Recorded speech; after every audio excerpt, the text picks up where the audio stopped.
the French space agency CNES, and for the scientific community. We're going to sit back and watch now and wish best wishes to all the teams.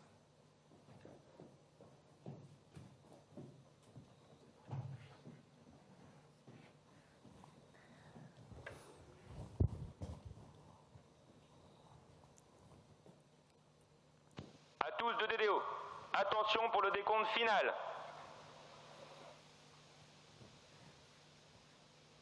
10, 9, 8, 7, 6, 5, 4, 3, 2, 1, top. Allumage P80 et décollage Vega 17, SEOSAT, Ingenio et Taranis.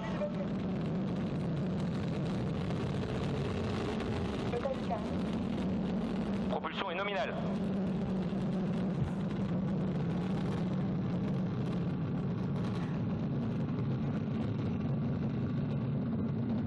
Je suis de retour.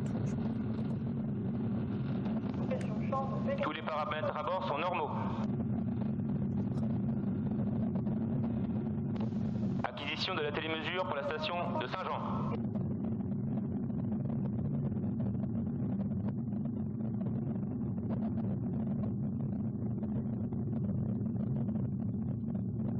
And they are off. SEOSAT, Ingenio and Taranis are on their way. Vega, flight number 17, is blazing a trail towards space over the night skies of the Amazon rainforest. And the range operations manager is telling us that everything is going well and according to plan. We've broken the sound barrier, haven't we, Damien? Exactly. After 30 seconds of flight, the launcher velocity gets above the velocity of the sound, Mach 1. And the job of the first 3 stages is to get us away from the Earth. Exactly. We take advantage of all the energy of the propellants that are stored on the 3 first boosters in order to get away from the Earth's gravity as fast as we can. Because, of course, the Earth's gravity is what makes us stick to Earth, stick to our planet, but it also makes it quite difficult to leave it. And we can still see the launcher there, that dot in the sky, just going into the distance, deep into space now. This is the separation of the P80, the first stage. Exactly. Et allumage Zefiro 23. And you're getting the confirmations in your ear, Damien? The confirmation has been given that the second stage was ignited and everything is nominal. Yeah. And this is the beginning of the dogleg maneuver. Tous les paramètres à bord sont Coming normaux. up. Yes, the dogleg maneuver is a change of the trajectory plane of the launcher that we perform just after the separation of P80, and we name it dogleg because when you see the shape of the trajectory, it's like a dogleg. It does what it says on the tin, as we say in English. So the Z is for Zefiro, which is actually the name of a wind, isn't it? It's the name of a wind, and it's also the name of a Greek god, the god of west wind. And you can see down at the bottom of the screen our altitude, our distance from the pad, and vitesse down at the bottom is, of course, the speed. And you can see the trajectory there. The cross is the actual position of the launch vehicle. Par la station de Galio. So the fairing is what you were showing us just now, the top of the launch vehicle, and it's protecting our satellites from the rigors of the launch. Yes, the fairing protects the satellite in different phases. First, during the ground phase, it allows the cavity in which the spacecraft are located to be monitored in specific temperatures. And during launch, first at liftoff, it protects them from the acoustic noise. And during the atmospheric flight, as we go very quickly through the atmospheres, it generates friction, and so it generates heat, and the fairing protects the satellite from this additional temperature. And those acoustic vibrations at launch are very loud, you can just imagine. So here we have separation now, that's what it looks like, of the next stage. Yes, we had the separation of the second stage and the ignition of the Allumage third. Zefiro 9. And there we go, the fairing has now been jettisoned. And we have the confirmations there from the range operations manager. We can see SEOSAT Ingenio for the first time at the front. And the other satellite, Taranis, is hidden underneath it. And the launcher is operated remotely, isn't it? Exactly. And we got information because the launcher sends some signals towards the ground station network that are located around the flight path, and that allows us to follow the current status of the flight. So we are going to see those ground stations now. We have, tell us about those tracking facilities. Yes, we have several ground stations that are located all over the flight path. The two first ones are located in Guyana with Galio and Saint-Jean-du-Maroni, which allows us to follow the booster phases. Then we will be in direct visibility of Bermuda, which will allow us to cover the beginning of the first AVOOM boost, and Saint-Hubert in Canada covers the end of the first AVOOM boost. The intervisibility periods between two stations are not always interleaved.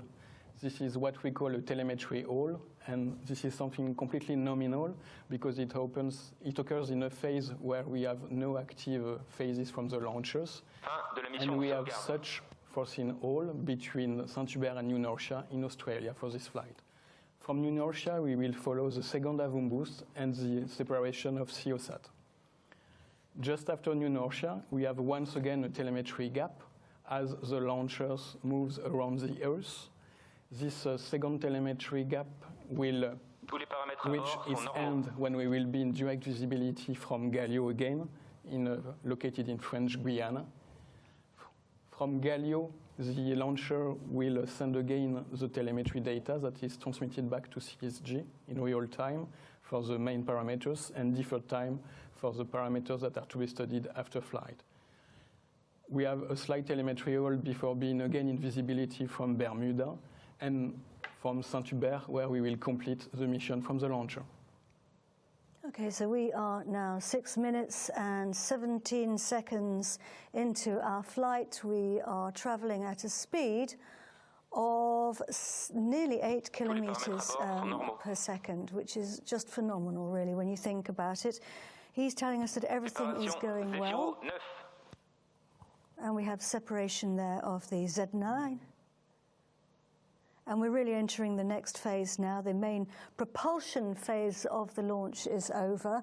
We're going into the next phase of the flight, which is to deliver our satellites. I believe we're getting ready to pick up the signal in Bermuda. Yes, we are currently getting the signal from Bermuda, and Bermuda is located in the Caribbean island, as you have seen before on the maps. And this station is a kind of historical because it was already involved on Mercury programs for NASA and also in the Apollo lunar program. So it's a kind of historical location for space. Now, just tell us about our orbits. Where are we? Where is the AVOOM upper stage going to take? As we are on a mission where Earth observation is of utmost importance, we will inject our two satellites onto an orbit that we call... Sorry, I just heard there we had acquisition in Bermuda while we were talking. Sorry to interrupt you. So we will inject them onto sun-synchronous orbits. This is a kind of orbit where the satellite passes over the same point of Earth always at the same time. And this is why these kind of orbits are very important for Earth observation, because you have always the same illumination from the sun.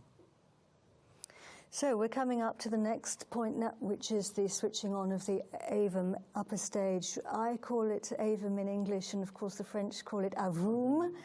And this is what it looks like up there. It's the taxi driver. It delivers our satellites to their drop-off points in space. And it's really the next phase of the journey now, isn't it? And now AVOOM has taken the wheel, if we can say, so it will propel our launch vehicle with the satellite up to their injection orbit. So for this mission, we will have 2 boosts before separating SEOSAT and 2 other boosts before releasing Taranis. And our 2 satellites, of course, have 2 project directors, and I've been talking to them earlier. Beatriz, this is a really important satellite for Spain, and you must feel incredibly proud as a Spanish woman. Yes, good evening, Katie. As a Spanish, you're right. I'm extremely proud to participate to this mission because this is the first satellite that has been fully designed and manufactured by the Spanish industry through a consortium of the different companies of the space sector led by Airbus Defense and Spain. SEOSAT Ingenio is also the 10th satellite that Arianespace has launched for Spain, but it is the first that would be for the Earth observation, and also the first that is using the smaller launch vehicle of our family, Vega. So while this, if we don't take into account the 6 other auxiliary payloads that we have also launched for Spain, and 3 of them in the previous Vega right-share mission in September. So it is a great day for Spain, but also for France and for all the European countries that has participated to this mission. Indeed, it is a great day for France, Fabrizio, but also from a scientific perspective, Taranis is important for all of us on Earth, isn't it? Hi, Katie. Yes, you are right. Taranis, whose name you know, comes from the Celtic god of thunder and lightning, but that's also the acronym for Tools for the Analysis of Radiation from Lightning and Sprites, is an all-French microsatellite designed, built and operated by CNES.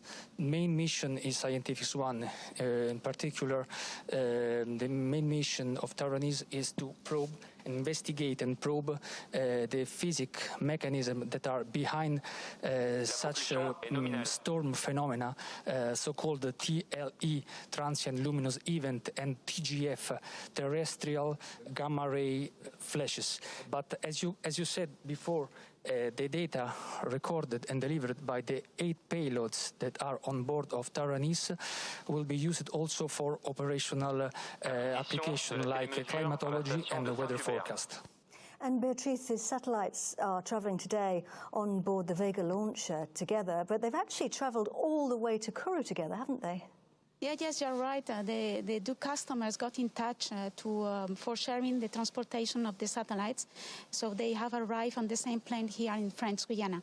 And the collaboration between the 2 customers have continued all along the launch campaign, because as I said before, there has been a really great teamwork. And I would just to add that these 2 satellites have been married since the beginning, since the signature of the contract. And now this honeymoon will be shortly ended because they will be separated in space.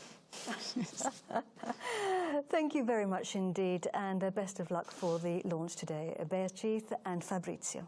Thank you very much, Thank you. Katie. Bye. Well, it's a good separation.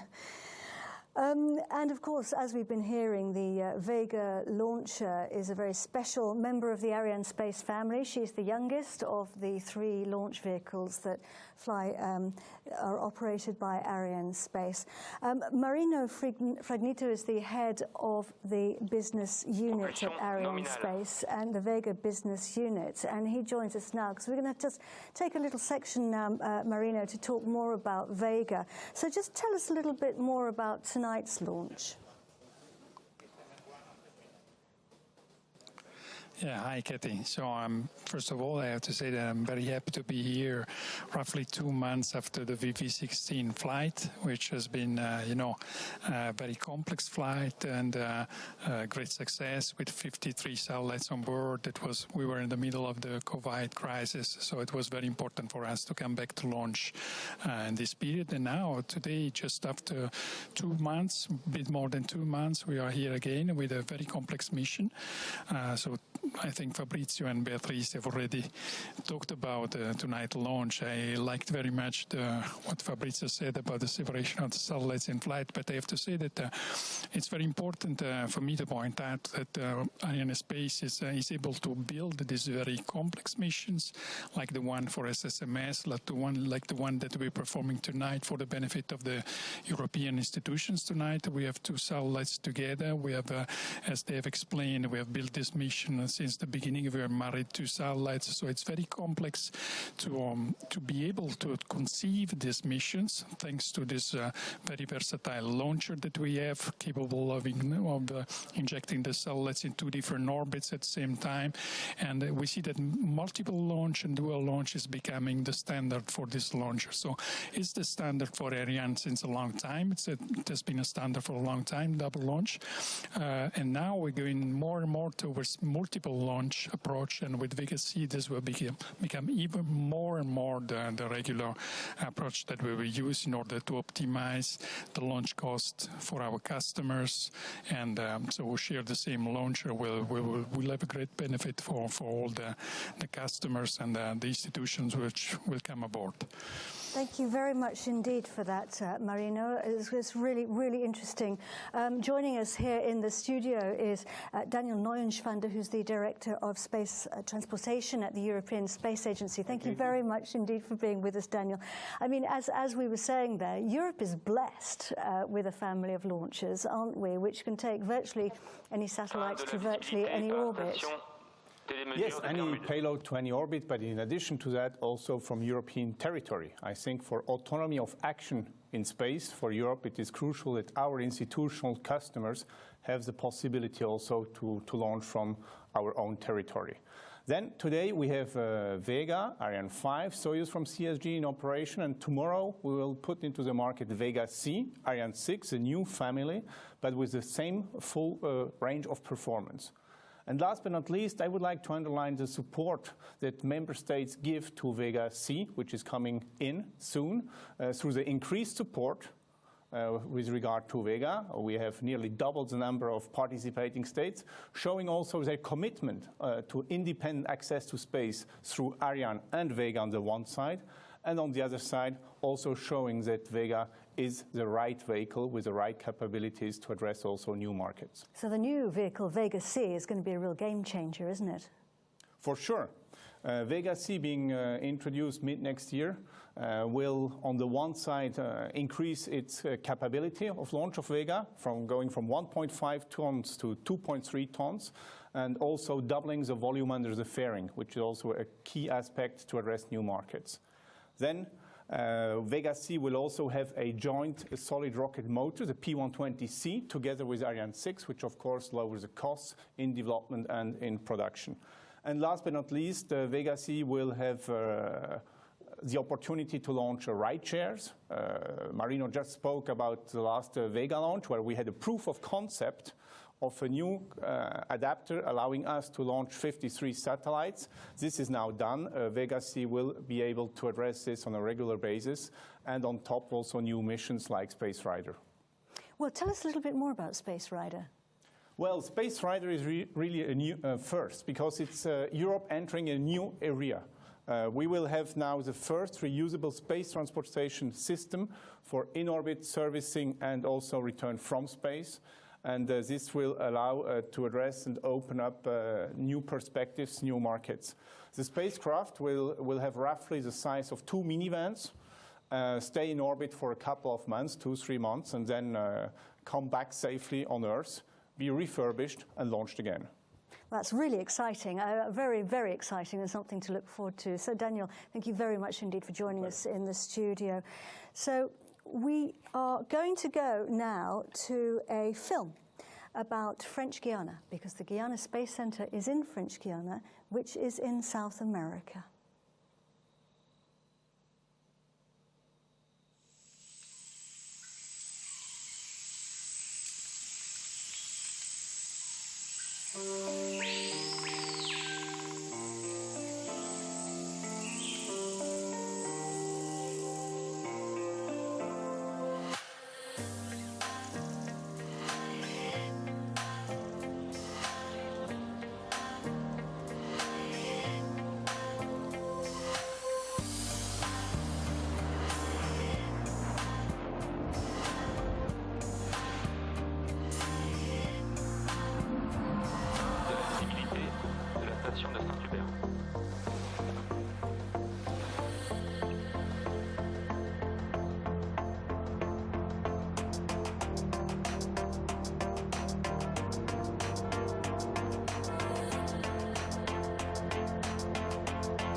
trajectoire dégradée à partir du premier boost AVUM.